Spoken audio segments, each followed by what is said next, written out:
de hecho le pido al equipo que nos grabe. Hay un reportaje que están llevando ahí en Contralínea sobre cómo es que la Suprema Corte de Justicia de la Nación habría donado 18 millones a la Fundación UNAM y a la Asociación Mexicana de Impartidores de Justicia. ¿Para qué? Bueno, pues yo te lo pregunto, querida Nancy. Cuéntanos un poco de esta historia. Sí, fíjate que es muy interesante ir revisando poco a poco porque además lo necesitamos en un contexto donde se está discutiendo la reforma al Poder Judicial de la Federación tan importante y tan necesaria que conozcamos hacia dónde se van sus recursos públicos. Y hemos estado en Contralínea dándole seguimiento a muchas partidas y entre esas pues está justamente el de donaciones. Y digamos que este seguimiento es importante porque también nos permite ver qué es lo que está financiando con dinero del pueblo la Suprema Corte de Justicia de la Nación. Documentamos en este trabajo que de 2023 a lo que va de 2024 le ha destinado 18 millones de pesos, como señalas, Toño, a estas dos fundaciones. Una de ellas es la Fundación UNAM y la otra es la Asociación Mexicana de Impartidores de Justicia. ¿Por qué es relevante este dato? Porque ambas asociaciones civiles son además, digamos, muy cercanas a ese poder judicial que el pueblo ya no quiere. ¿Y de dónde saco que el pueblo ya no quiere ese poder judicial? Pues justamente de que la gente tenía muy claro ir por el plan C y por eso masivamente salió el pasado 2 de junio a votar por un proyecto de nación que implica para generar ese segundo piso o profundizar lo que se conoce como el humanismo mexicano, la cuarta transformación, implica ya dejar atrás pues todo aquello que te impide avanzar. Y la Suprema Corte de Justicia de la Nación y en general el Poder Judicial de la Federación es una piedra en el zapato, es decir, la Suprema Corte todo el tiempo le está poniendo el pie a los cambios, ni siquiera todos de carácter constitucional, sino muchos de ellos son cambios de leyes y reglamentos secundarios. Y en este sentido, recordar que la ponencia de la ministra Lenia Batres, pues ha documentado justamente cómo 74 leyes y reformas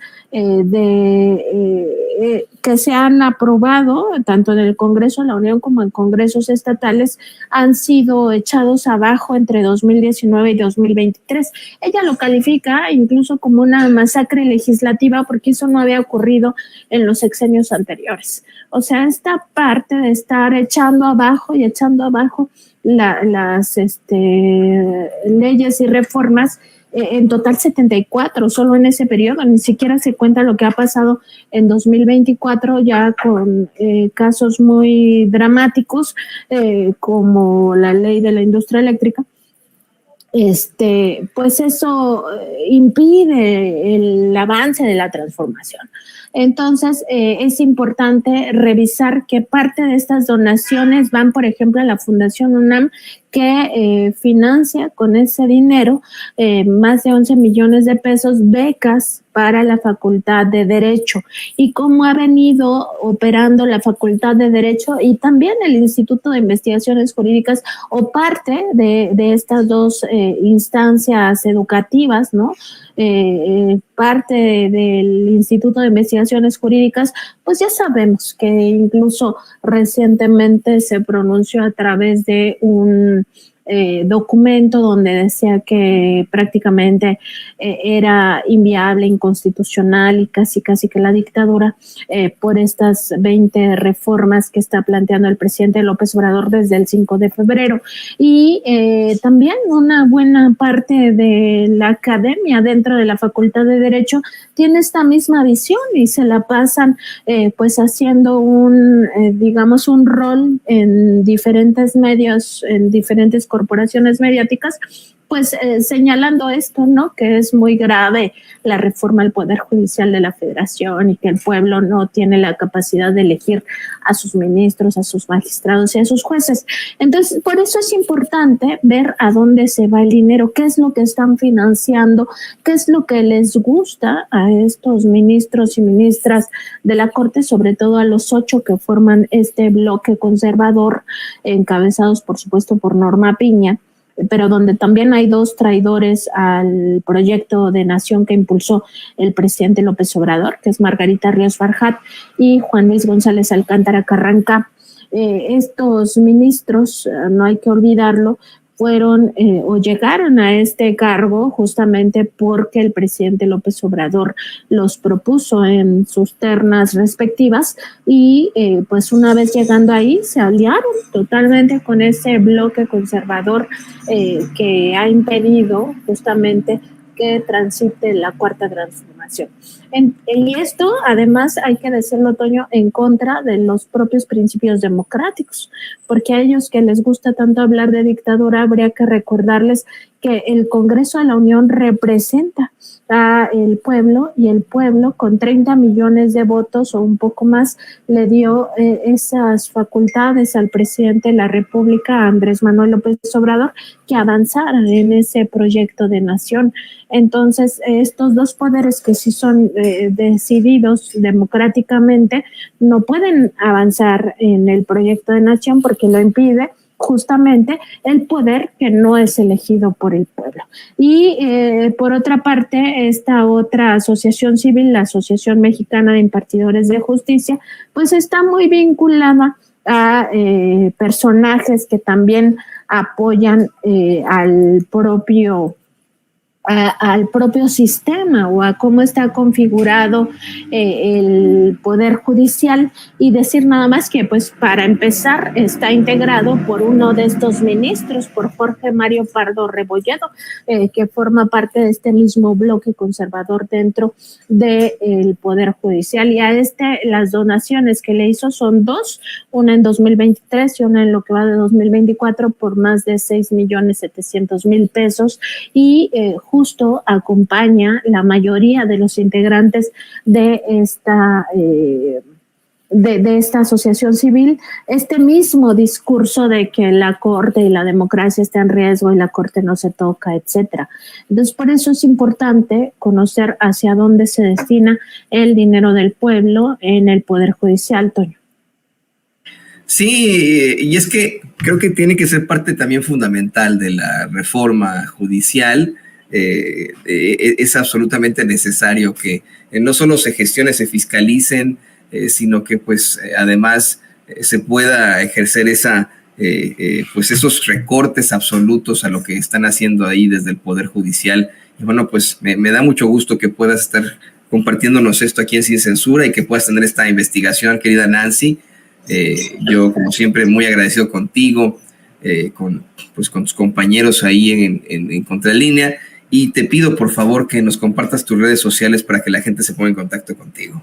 Sí, muchas gracias, Toño. Nosotros estamos en www.contralinea.com.mx y además en Facebook y YouTube tenemos nuestro programa de noticias informativo de lunes a viernes a las 10 de la mañana, y en estas 2 redes sociales nos encuentran como Contralínea.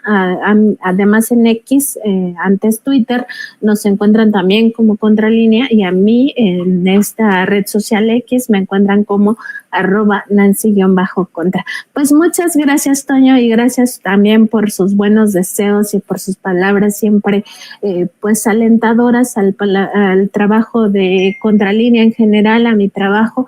Siempre las recibimos con muchísimo cariño, y también, por supuesto, siempre pues con esta visión de seguir con el periodismo ético que nos caracteriza, y también siempre pensando en que el periodismo debe ser una herramienta para ejercer el derecho humano a la información de todas y todos, y que no es, por supuesto, ningún patrimonio de las corporaciones mediáticas ni de los propios comunicadores, y por tanto implica una gran responsabilidad.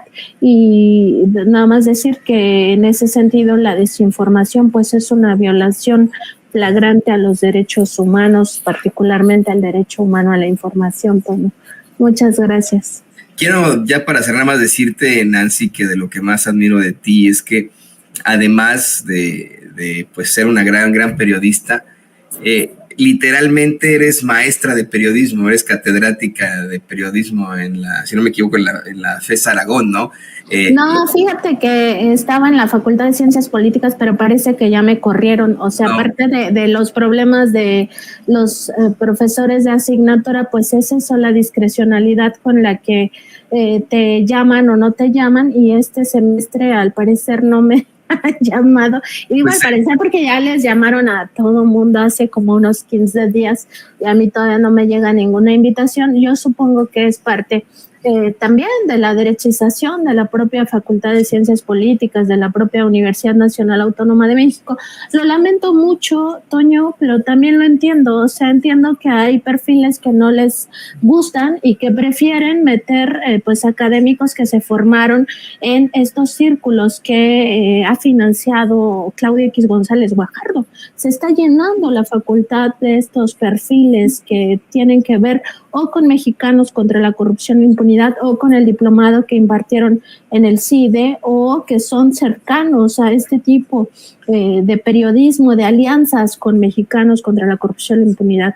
Lo lamento mucho por los estudiantes porque no tienen una visión distinta del periodismo y porque ese periodismo no es ético, y lo hemos demostrado también cuando publicamos el código de antiética de Mexicanos contra la Corrupción, cómo permitía el Chayo, etcétera, y además por otras cosas, evidentemente porque no tienen independencia, no tienen honestidad, no son responsables con la sociedad, con el pueblo, y tampoco buscan la verdad.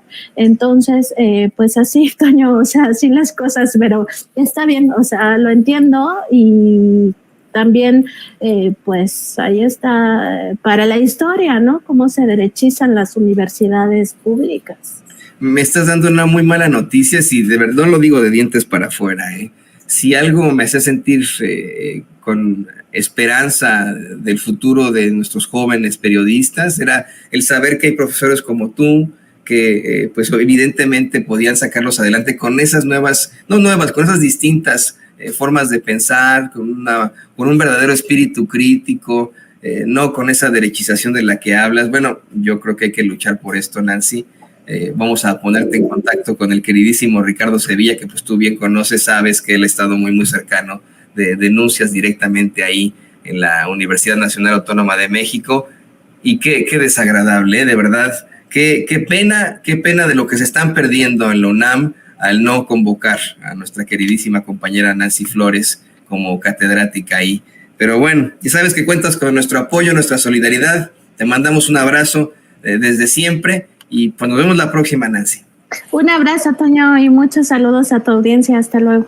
Hasta luego. Bueno, pues ahí tiene usted a la corresponsal de Contralínea, gran periodista, y ahora catedrática de la UNAM, que bueno, esto lo pelearemos también nosotros hasta las últimas consecuencias.